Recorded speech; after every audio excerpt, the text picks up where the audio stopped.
اوس وخت دی چې هغه مقاله نګارانو ته د پښتو اکیډمۍ له خوا څخه یادګاري شیلډ وړاندې شي. نو د دې لپاره زه بلنه ورکوم زموږ د صوبې د تعلیم صوبایي مشر سردار رضا محمد بړیسي صاحب ته چې دی راسي او زموږ لیکوالو ته یادګاري شیلډ اول زه راغواړم محترمه ډاکټر زرغونه رشتین صاحبه چې هغه راسي او خپل دا شیلډ ترلاسه کړي. ډاکټر زرغونه رشتین صاحبه.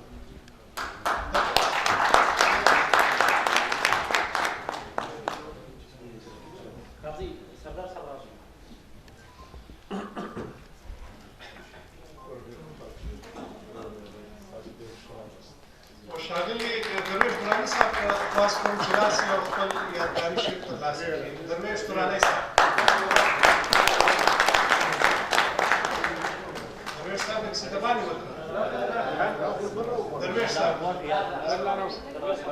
عارف صاحب.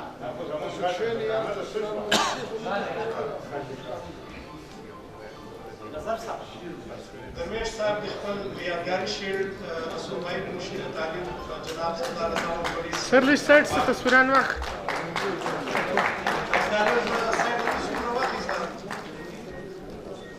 سردار صاحب به هم دلته په دې سټیج باندې ولاړ وي، خو زه د نورو دوو لیکوالو دپاره د شعر ورکولو دپاره بلنه ورکوم. زموږ کور چې د دې صوبې د اسمبلۍ ممبره ده سپوږمۍ اچکزۍ ته چې هغه راسي په سټیج باندې او زموږ د نورو دوو لیکوالو دا شعرونه ورکړي.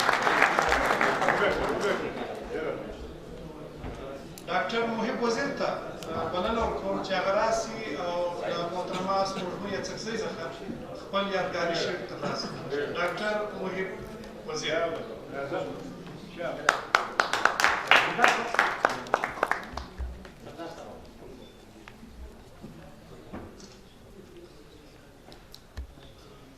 و ښاغلي لال پاچا ازمون صاحب ته خواست کوم چې هغه راسي او خپل یادګاري شیلډ ترلاسه کړي.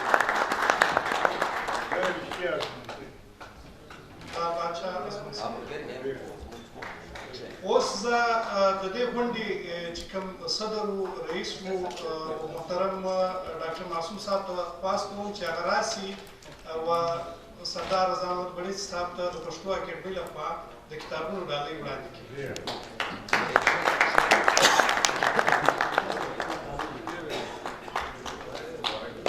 اوس له پرویز شاهین صاحب څخه خواست کوم چې هغه راسي او د کتابونو ډالۍ زموږ کور سپوږمۍ اڅکزۍ ته وړاندې کړي.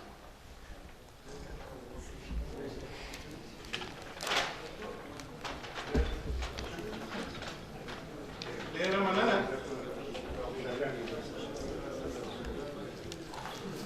ډېره مننه سردار صاحب سپوږمۍ اڅکزۍ صاحب. یو زموږ ملګری دی له کندهار څخه حبیب الله روحاني صاحب هغه راغلی دی. هغه خپل 15 چاپ کتابونه 13 سیټه د پښتو اکیډمۍ رئیس او جنرال سکرټر ته وړاندې کول غواړي. عارف صاحب سید خیر محمد عارف صاحب او رفیقي صاحب ته به دا کتابونه وړاندې شي. حبیب الله روحاني صاحب.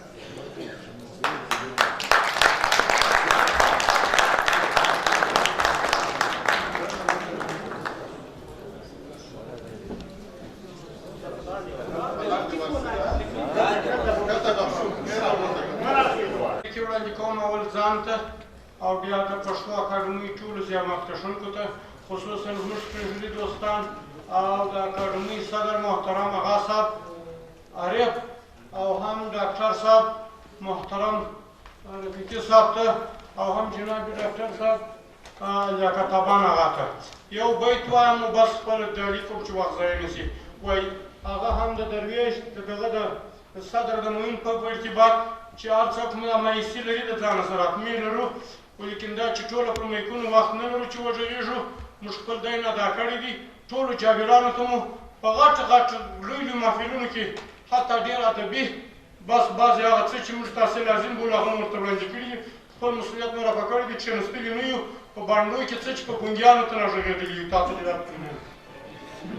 بیت وایم همدې ګلبن کې ګل د سر په بیه اخلو.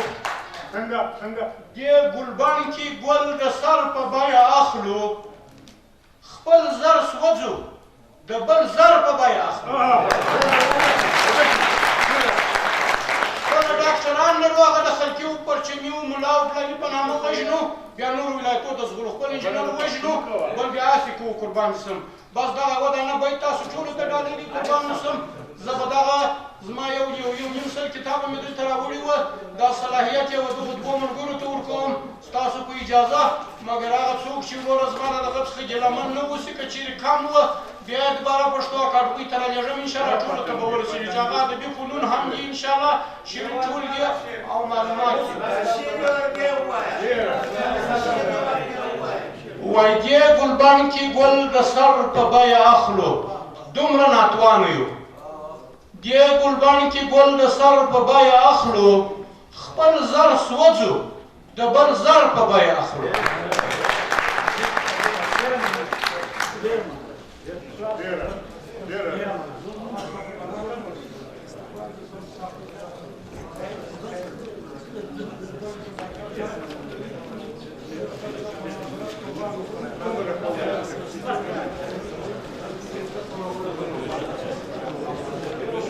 ډېره مننه روحاني صاحب. تر دې نه مخکې چې موږ دا سیشن راپټ کړو پر 3 بجې باندې پراپر 3 بجې باندې به زموږ د نن دریم سیشن شروع کیږي چې په هغه کې به هم زموږ محترم لیکوال د پښتو ژبې او د تعلیمي ستونزو په اړه باندې خپلې مقالې وړاندې کوي.